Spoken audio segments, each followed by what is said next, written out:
Bam. We're going to do section 4.6 only today because that's what I did in the last class. We only covered 4.6, and so we're going to do only 4.6. And 4.6 starts on page 262, if you need to know that.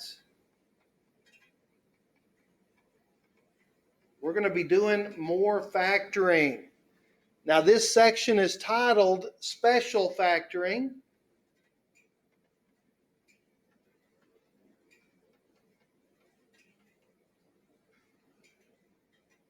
But I think a better title for the lesson would be Factoring a Comprehensive Overview.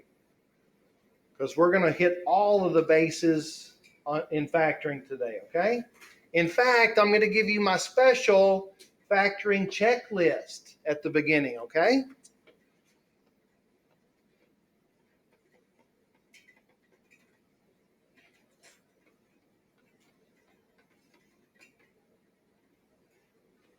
And the factoring checklist is what you need to have handy if you're taking a test and there's going to be a lot of factoring on it. Because the checklist is like what it says. It's a checklist where you start at the top and then you check all the things down to the bottom to see what you need to do. So the first place that you start in the checklist is you factor out. If there is a common factor that can be factored out, you have to do that at the beginning. Factor out has to come first.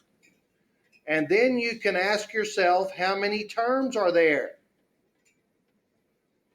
If there are only 2 terms, you have 2 possibilities.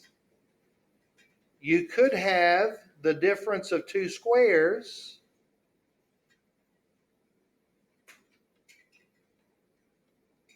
or you could have the sum or difference of 2 cubes. And those are your 2 options for 2 terms. Not that you get to pick which one you want to do, but you have to decide which one you've got.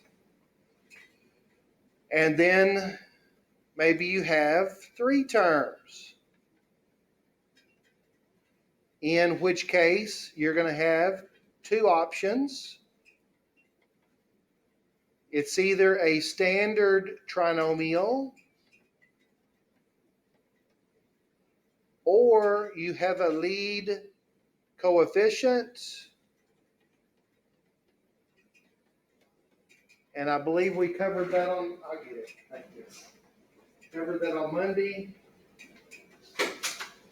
Hello. We had to shut the door because they were loud outside. Does anybody remember the special technique I taught on Monday for a lead coefficient?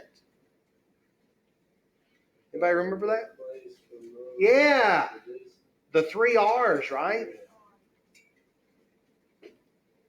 Remove, replace, reduce. The 3R method. If you have a lead coefficient. And number 4, maybe you have 4 terms,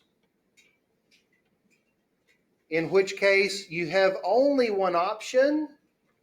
To factor 4 terms, you're going to use factor by grouping.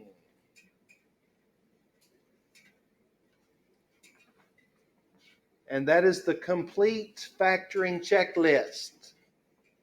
Any way that something can be factored is there in the checklist. A lot of that stuff we talked about on Monday. But today we're going to do some stuff we didn't mention on Monday. Plus, we're going to go back and review the stuff we did on Monday. Okay, so today's going to be comprehensive coverage. So if you're on page 262, or if you're just following along, we're going to start with problem number 9. First example.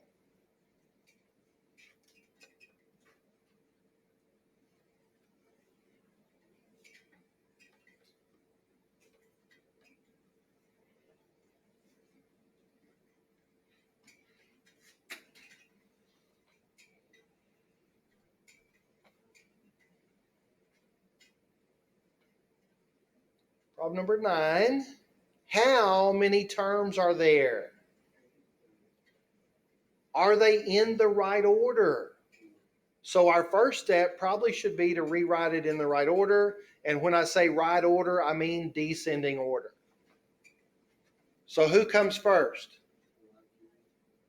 Next. Good. And then once you have it written in the right order, then you can start down the checklist, okay? Do all 3 of those terms have something that I can factor out? And they do all have a y.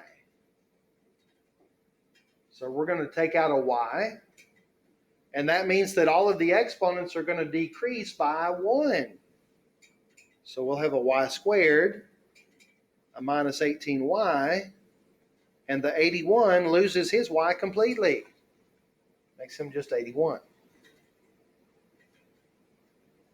And then next, we're going to look inside the parentheses and see if there's anything else we can do, okay?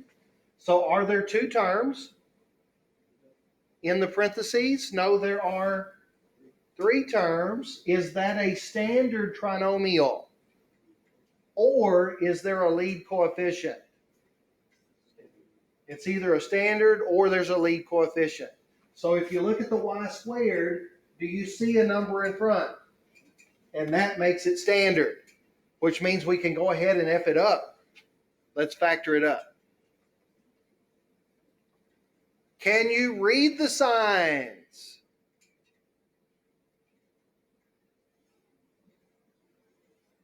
Can you read the signs? Both negative. Everybody see why? They're both negative? Because when the last sign is plus, you have to look at the first one, and that's what they both are. Oh, is there somebody else?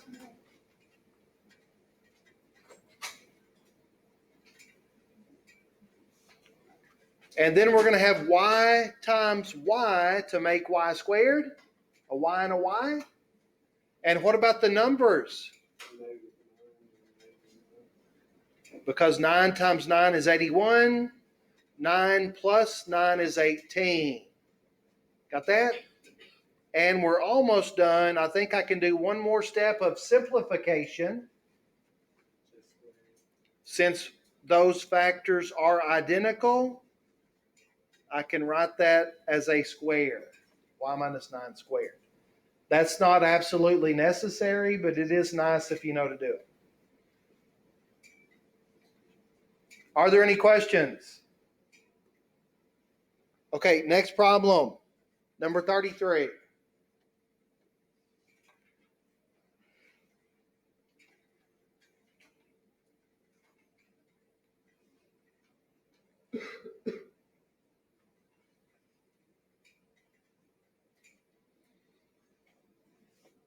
And for this problem, how many terms are there?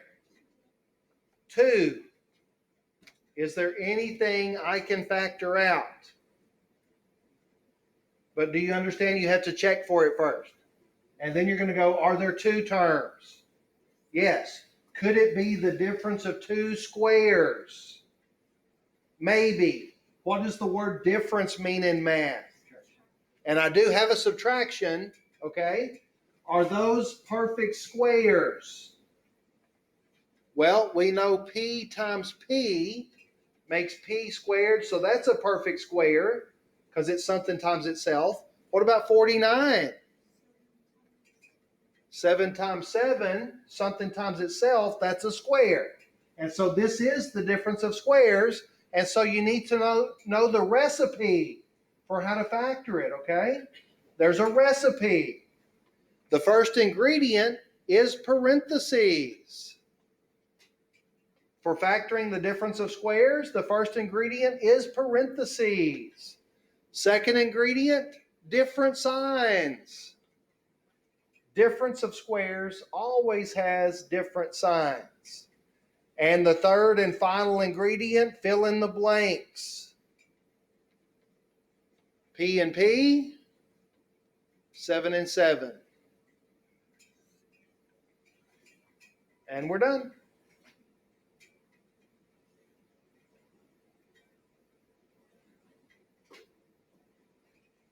Any questions? Do y'all think you'd like to try another difference of squares? Okay, another difference of squares. Let's see here.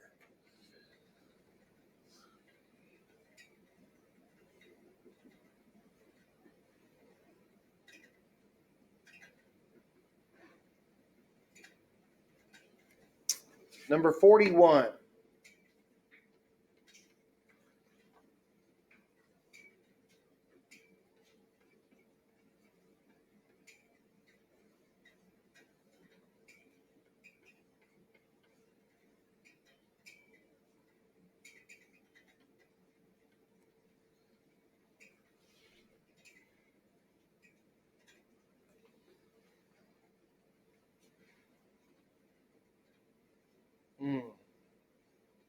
I may have turned up the heat a little too high.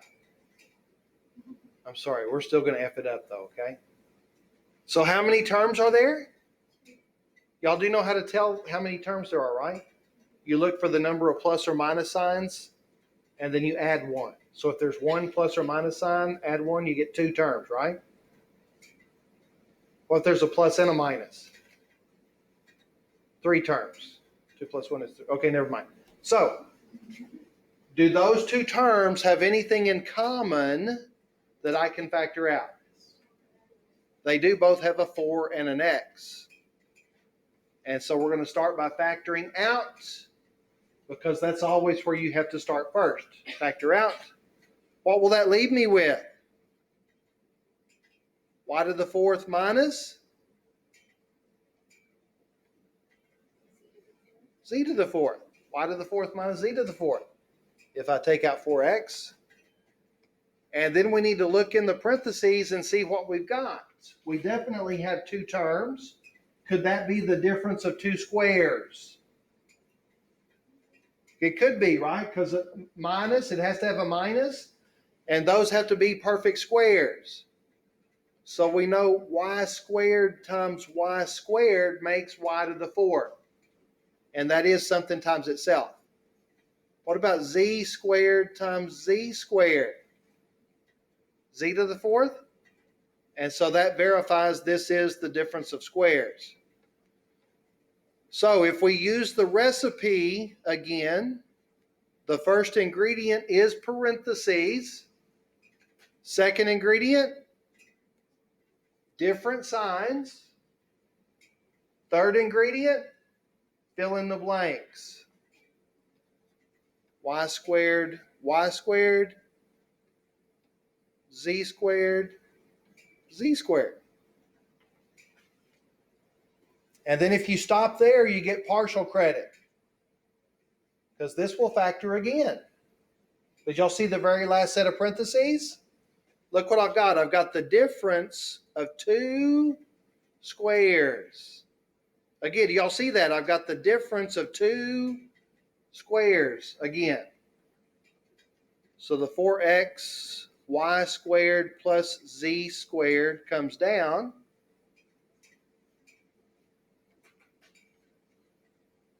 And then I'm going to factor again.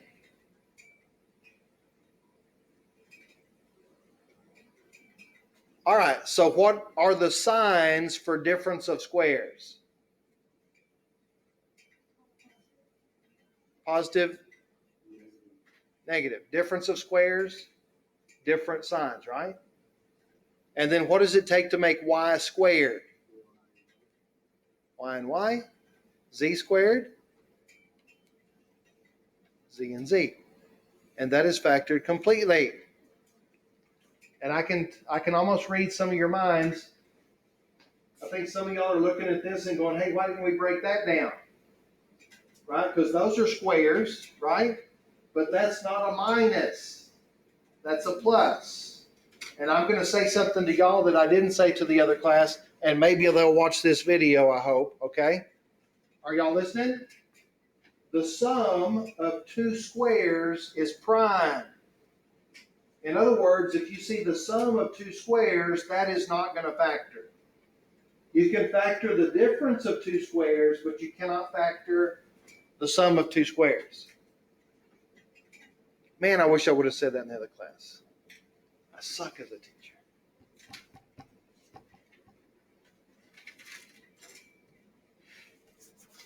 All right, what else? Y'all ready for another one? I got more to do. Number 43.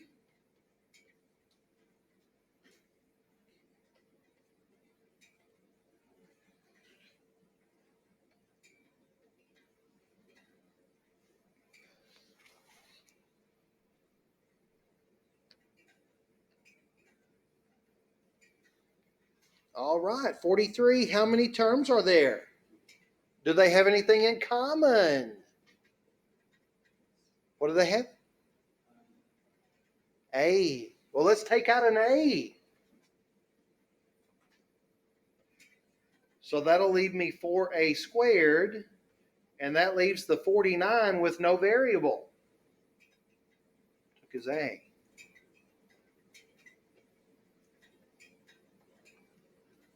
And then do you recognize what we have inside the parentheses?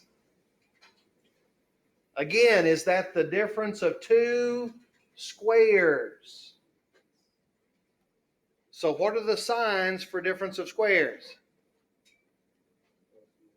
Always, right? Different. What does it take to make 4A squared?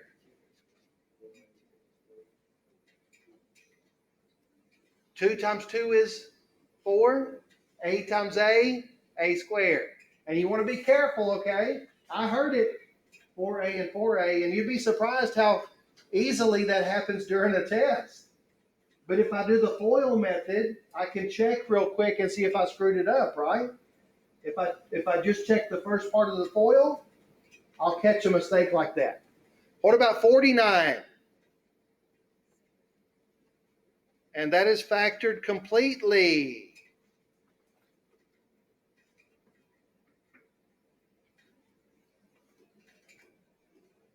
Okay, next problem. Number 53.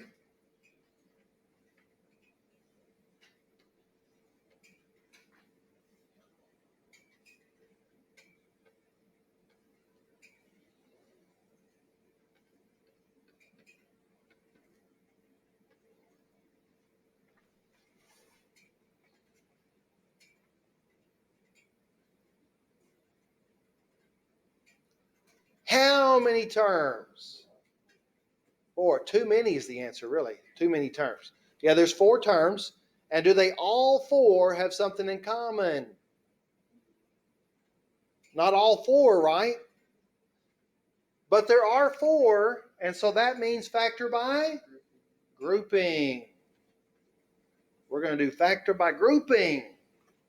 And so inside the first group, what do they have in common? M squared. We can actually take out an M squared. And what will that leave me with?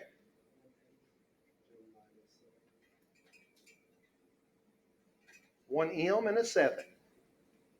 Now, in the second group, what can I factor out? They definitely divide by 4.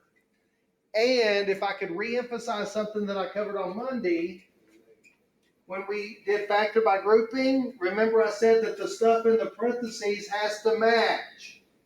So whatever I do over here, that's got to be M minus 7, right? Well, did y'all see the 28 is plus? And I really need it to end up with a minus. So what does that 4 need to have? Negative. I'm going to have to take out a negative so that my signs are correct. We're going to take out a negative 4. Remember I said when you factor out, you're dividing. So what is negative 4 divided by negative 4? Positive 1. What about 28 divided by negative 4? Negative 7. Do y'all see why I had to take out the negative? So that the stuff in the parentheses is the same. And now look at the 2 things I have underlined. What do they have in common? And that means I'm going to go one more step and factor out the M minus 7. So if I'm going to factor it out, that means I'm going to cancel it out. What does that leave me with? And if I stop right there, I get partial credit. because that'll factor further.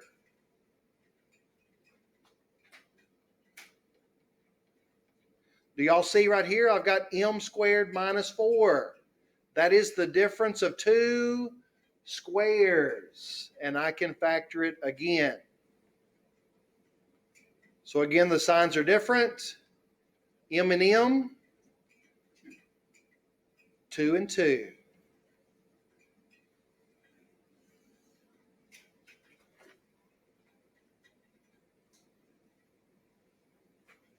Anybody have any questions on that? Man, y'all are going to be factoring pros after today.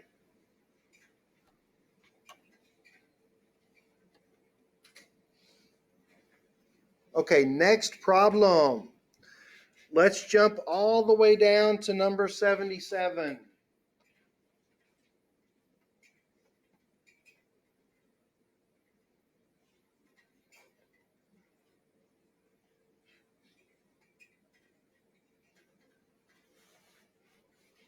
Number 77.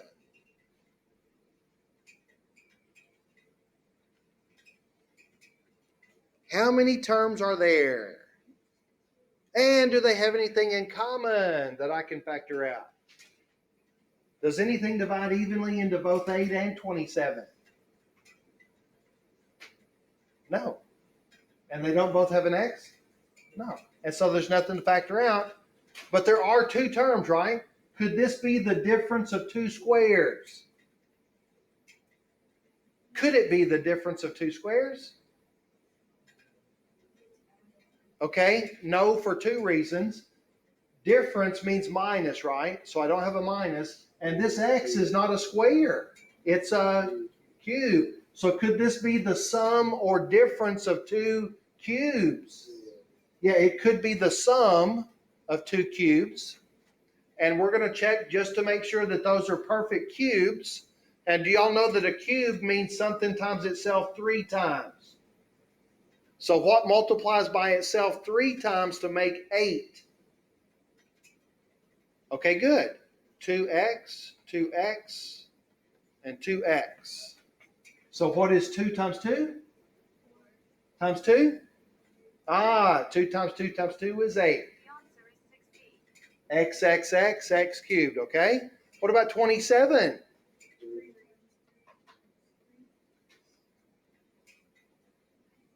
And so if I can find numbers 3 of a kind that multiply to make those are perfect cubes. And now do you see we do have the sum of 2 cubes, right? Have we ever factored the sum of 2 cubes in here? No. And so I need to give you the recipe. There's a different recipe. First ingredient, parentheses. Okay, it's got the same ingredient as squares do. Okay, first ingredient, parentheses. But did you notice the second set of parentheses is a little bit wider than the first? That's because back here there's going to be more junk in the trunk, okay? There's going to be more stuff back there. What did I say the first step was? First step, parentheses. Second step, we're going to throw in some soap. Second step, throw in some soap. Soap for the signs.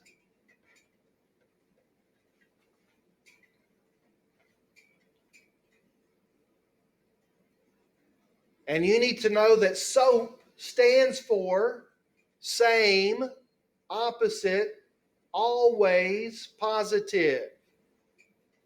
Y'all might want to write that down. Good stuff. SOAP stands for same, opposite, always, positive.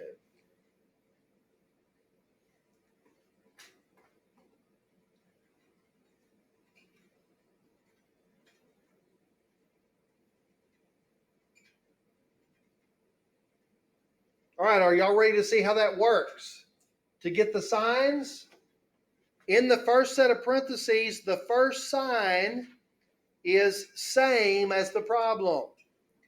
The first sign has to be same as the problem. The next sign has to be opposite. What is opposite of plus? And the last sign is always positive. And I do need to emphasize that soap is only for cubes and dirty people. Soap is only for cubes and dirty people. I love that joke. All right, are you ready for the third ingredient? Third ingredient, fill in the blanks. So for the first two blanks up here, we're going to take one of each.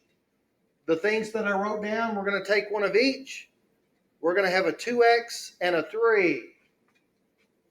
Everybody see where I get the first two blanks from?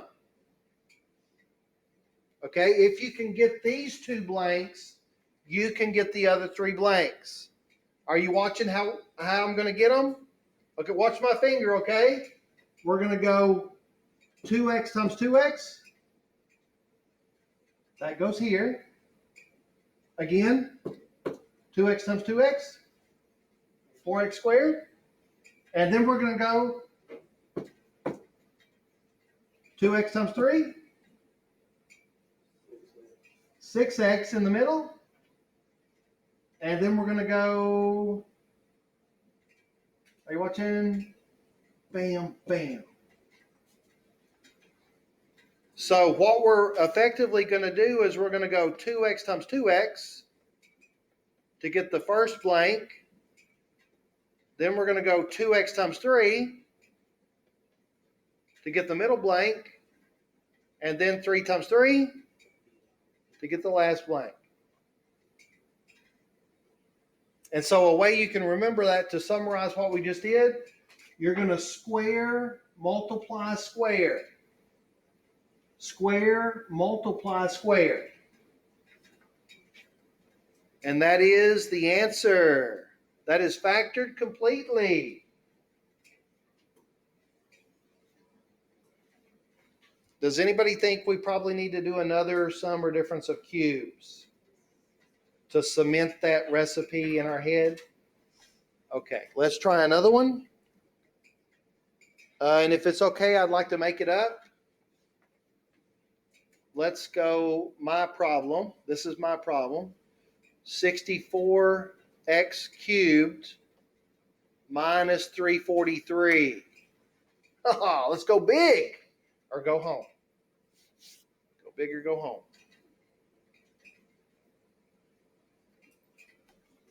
All right, so how many terms are there?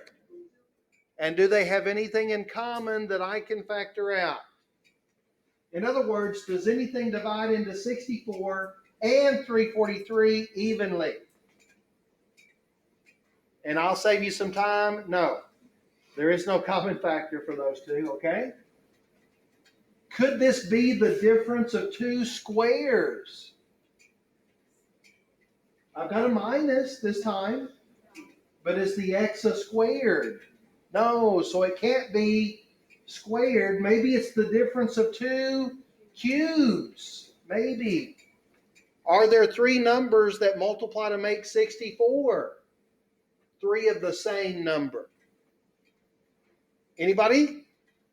4. Yeah. 4x, 4x, and 4x. 4x times 4x times 4x.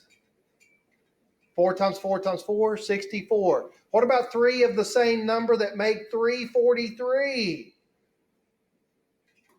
I wonder if there's a number,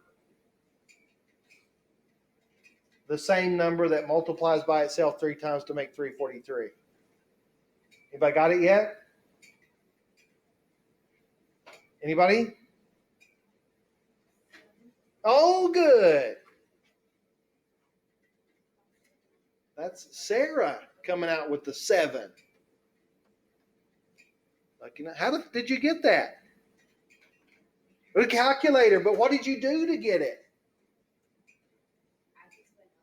Okay, so did you start and go like 3 times 3 times 3 and then 4 times 4 times, and then eventually you get to 343 and you go, oh, it's 7. 7 times 7 times 7. Yeah, so you can use your calculator and systematically get there, right? Would anybody like a more efficient technique? Okay, on your calculator, not square root, Cube root. You can use the cube root button on your calculator and take the cube root of 343. And we know to use the cube root because we think it's a difference of cubes, right? Y'all might want to learn how to do a cube root on your calculator. Ilaria, yours is hitting the math button. Hit the math button, and then a ways down you'll see a cube root. What about on the Casio? Do y'all have a cube root? Okay. All right, so now that we have the information we need, now we can use the recipe. And so what is the first ingredient? Parentheses. Second ingredient? Throw in some soap, okay? Don't drop it. First sign? First sign? Same as the problem? Opposite. There you go. Y'all see how the soap works? Same as the problem, opposite of that, and then always positive. And now for the third ingredient, fill in the blanks. We're going to take a 4x and a 7. And then we're going to square, multiply, square. So what happens to 4x if I square it? 4x times 4x. And then multiply 4 times 7. And then square the 7. Square, multiply, square. And we're done. So much fun. Man, those are fun. Once you understand the recipe, man, it's like making chocolate chip cookies. Once you know the recipe, and then you get to enjoy it at the end, right? You get to revel in your success. Okay. Are y'all ready to move on and try another one? I do have another one, number 91. Boy, we're getting way up there now. 91. 5x to the 5th minus 40x squared z cubed.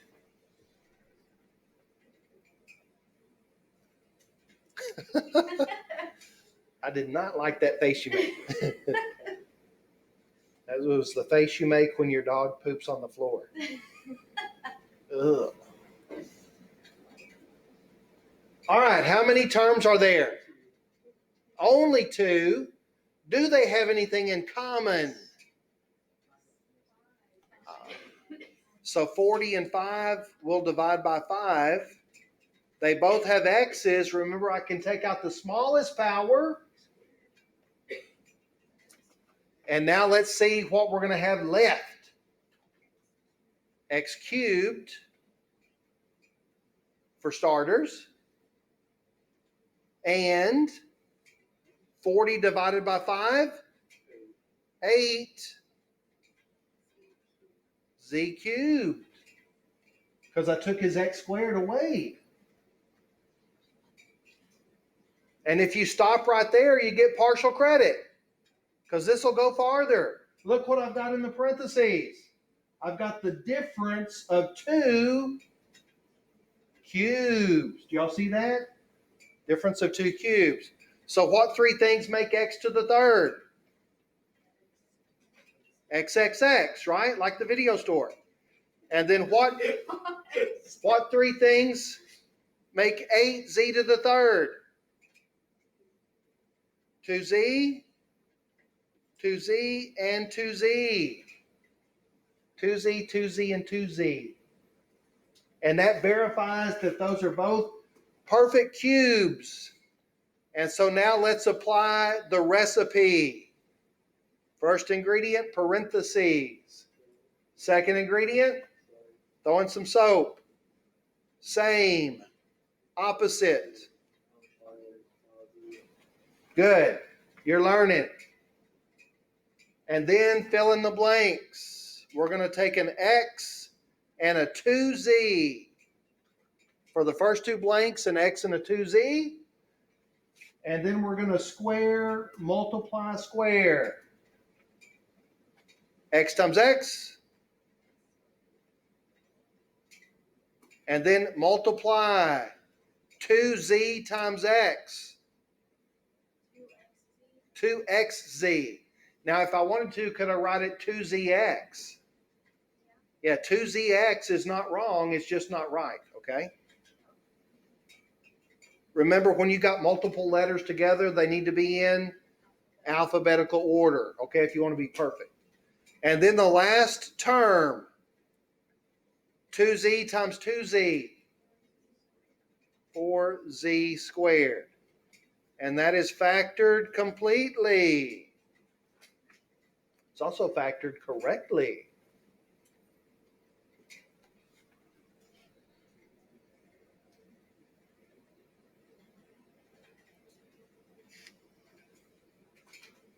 Anybody have any questions so far? Okay, so at this point, I think I've covered all the content for this section. What I'd like to do now is give you a couple of problems to see if you can do them on your own. A couple of things. We'll pretend like it's a test scenario, okay? Like a practice test, and you'll see if you can handle it. Going all the way back to number 11. This should be a baby problem, all the way back at number 11. 12a squared plus 36a plus 27. And would y'all like to have a couple of minutes to see how far you can get on your own? Okay, you got it. 2 minutes on the clock. On your mark, get set, go.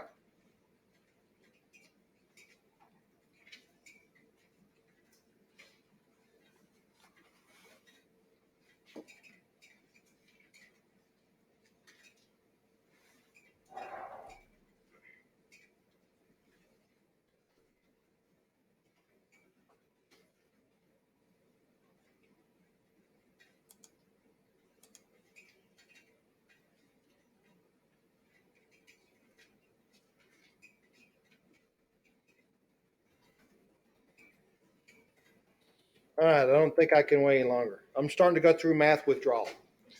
All right, so here we go. How many terms are there? 12, 36, and 27. Do they all divide by something? Now, do y'all understand that the factor out has to come first? 12 divided by 3? 36 divided by 3? And 9. Now, if you factored out the 3, good job. You got off to a good start, okay?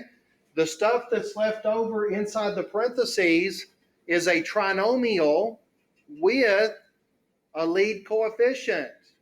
And what technique is that? The 3 R's. So we're going to get to review the 3R method today, okay? So the first R says remove. We're going to remove the 4 and multiply by the 9. And what that does is that turns my trinomial into a standard trinomial, which is a lot easier to factor. And so now let's F it up, okay? Can you read the signs? Both positive. A and A to make A squared. And numbers that multiply to make 36, that add and make 12. And I heard 6 and 6. Now it's time for the second R. What did I remove? The 4 has to be replaced. And do you see that I have to replace it in front of each A? And then for the third R. So in the first set of parentheses, can I reduce 4 and 6? By 2. Oh, and I just realized the second set of parentheses is the same. And so we can reduce those by 2. And that's going to give me a final answer of 2a plus 3 times 2a plus 3. Or could I go ahead and simplify that and say that that's 2a plus 3 squared? And one thing that I would like to mention, did you notice the 3 that I took out at the very beginning has to stay all the way down? That's a common mistake. People will, on the way down, that somewhere that 3 disappears. So make sure you carry that all the way down. So how did that feel? Was it nice to review the 3R method? Okay, I'm going to throw another one at you and see if you can handle it, okay? Number 25.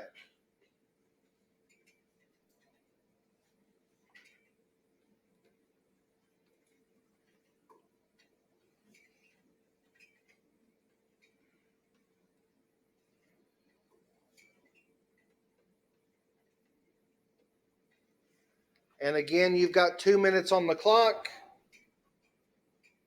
On your mark, get set, go. Shift P, bam, unpause that. And let's look at it. Obviously, they don't all 3 have something in common, so we don't have anything to factor out. But we do have a trinomial with a lead coefficient, so that's going to be the 3R method again. Does anybody happen to know what 9 times 25 is? And then when I set off to factor that, can you read the signs? Both negative. Affirmative? We've got an A and an A to make A squared. Oh, and look at this. We've got a B and a B. I'm going to have 2 B's, or not 2 B's. And then what about numbers that multiply to make 225 that add and make 30? You got it? 15 and 15. 15 times 15 makes 225. 15 and 15 makes 30. And we're done? No, we're doing the 3 R's, right? It's time for the second R.